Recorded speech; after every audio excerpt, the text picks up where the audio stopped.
لفظ بابری مسجد کب بولا تھا وہ بتاؤ؟ نہیں بول سکیں گے، ڈرتے ہیں بولنے کے لیے، کیونکہ ایک تو ان کی پارٹی میں ان کا نمبر کم ہو جائے گا، اور دوسرا ان کو یہ لگتا ہے کہ دوسروں کا ووٹ نہیں ملے گا۔ میں یہ سب کچھ پارلیمنٹ میں اور آپ کے درمیان میں اس لیے نہیں کہہ رہا ہوں کہ مجھے تمہارا ووٹ چاہیے، میں اس لیے کہہ رہا ہوں کہ میں ایک دن مروں گا اور مجھے قبر میں جانا ہے، اور دوبارہ مجھے اور تم کو اٹھایا جائے گا، اور رب کریم سب سے زیادہ پوچھے گا تو ہم لوگوں سے کہ بتاؤ تم کو ہم نے مقام دیا تھا تو تم نے کیا کیا، کیا کہا۔ میں اس دن کے لیے یہ کہہ رہا ہوں، میں سچائی کو سامنے رکھ کر کہہ رہا ہوں، اور سچائی یہی ہے کہ کوئی بابری مسجد کا نام لینے کو تیار نہیں ہے۔ پارلیمنٹ میں میں نے کھڑے ہو کر کہا بابری مسجد زندہ باد، زندہ باد۔ تو بتاؤ کیا گناہ کیا میں نے؟ بتاؤ، یہی تو تمہاری طاقت ہے، تمہاری دعائیں ہیں کہ ہم بول سکتے ہیں پارلیمنٹ میں۔ مگر ڈاکٹر صاحب کس کا علاج کریں گے جو خود مریض بنے ہوئے ہیں؟ وہ کس کا علاج کریں گے؟ تو علاج آپ کو کرنا ہے۔ جب پارلیمنٹ کا الیکشن ہوگا تو آپ کو ایک بولنے والا تو اختر الایمان ضرور ہے، مگر اختر الایمان کے سینے میں ایک دھڑکتا ہوا دل ہے۔ اختر الایمان مر مٹنے والا ہے آپ پر، اور اختر الایمان نے کبھی بھی اپنے ایمان کا سودا نہیں کیا۔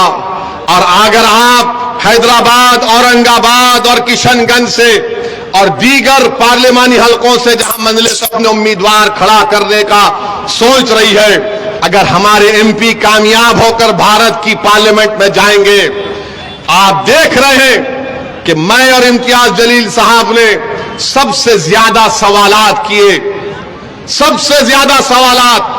اگر اختر الایمان کو آپ کامیاب کر کے یہاں کا اپنا ایم پی بنا کر بھیجائیں گے، میں آپ سے وعدہ کر رہا ہوں کہ لوگ کہیں گے کہ ہاں اختر الایمان نے تاریخ دہرا دی اور تسلیم الدین صاحب مرحوم کی یاد تازہ کر دی۔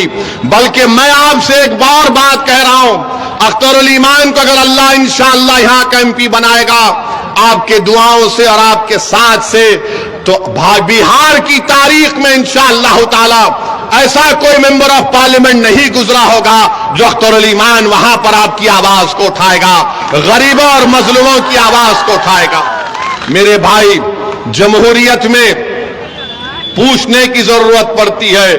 کوئی اگر پارلیمنٹ جاتا ہے تو صرف پارلیمنٹ کی بڑی بلڈنگ کو دیکھ کر خوش ہونے کے لیے نہیں جاتا۔ اگر میں ایم پی بن کر حیدرآباد کی عوام نے مجھے 4 مرتبہ بھجایا تو اس لیے نہیں بھجایا کہ اسد الدین اویسی بڑی عمارت کو دیکھ کر بیٹھ جائے۔ عوام نے ہم کو اس لیے بھجایا کہ جب کبھی بھی کوئی ناانصافی ہوگی تم اٹھو اور ہماری آواز کو بیان کرو۔ جب کوئی قانون بنے گا شریعت کے خلاف، تم کھڑے ہو کر اس کی دھجیاں اڑا دو آئین کو سامنے رکھ کر۔